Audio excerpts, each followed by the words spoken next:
Duka menyelimuti sepak bola tanah air. Peristiwa kerusuhan di Stadion Kanjuruhan, Malang, Jawa Timur mengiris hati. Sebanyak 127 orang tewas akibat kerusuhan usai pertandingan Arema FC kontra Persebaya yang berlangsung pada Sabtu 1 Oktober 2022 malam.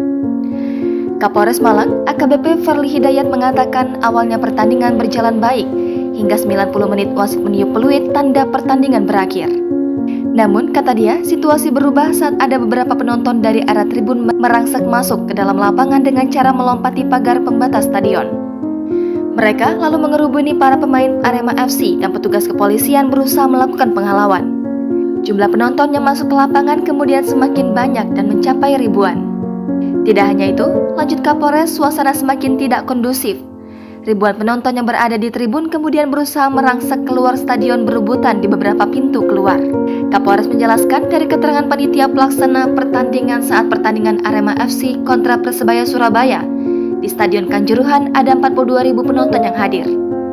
Kapolres Malang, AKBP Ferli Hidayat menyebut ada 127 orang meninggal dunia akibat kerusuhan tersebut. Dari 127 orang yang tewas, ada 2 anggota kepolisian juga meninggal. Korban tewas dibawa ke Rumah Sakit Wafa, Rumah Sakit Teja Husada, dan Rumah Sakit Umum Daerah Kanjuruhan.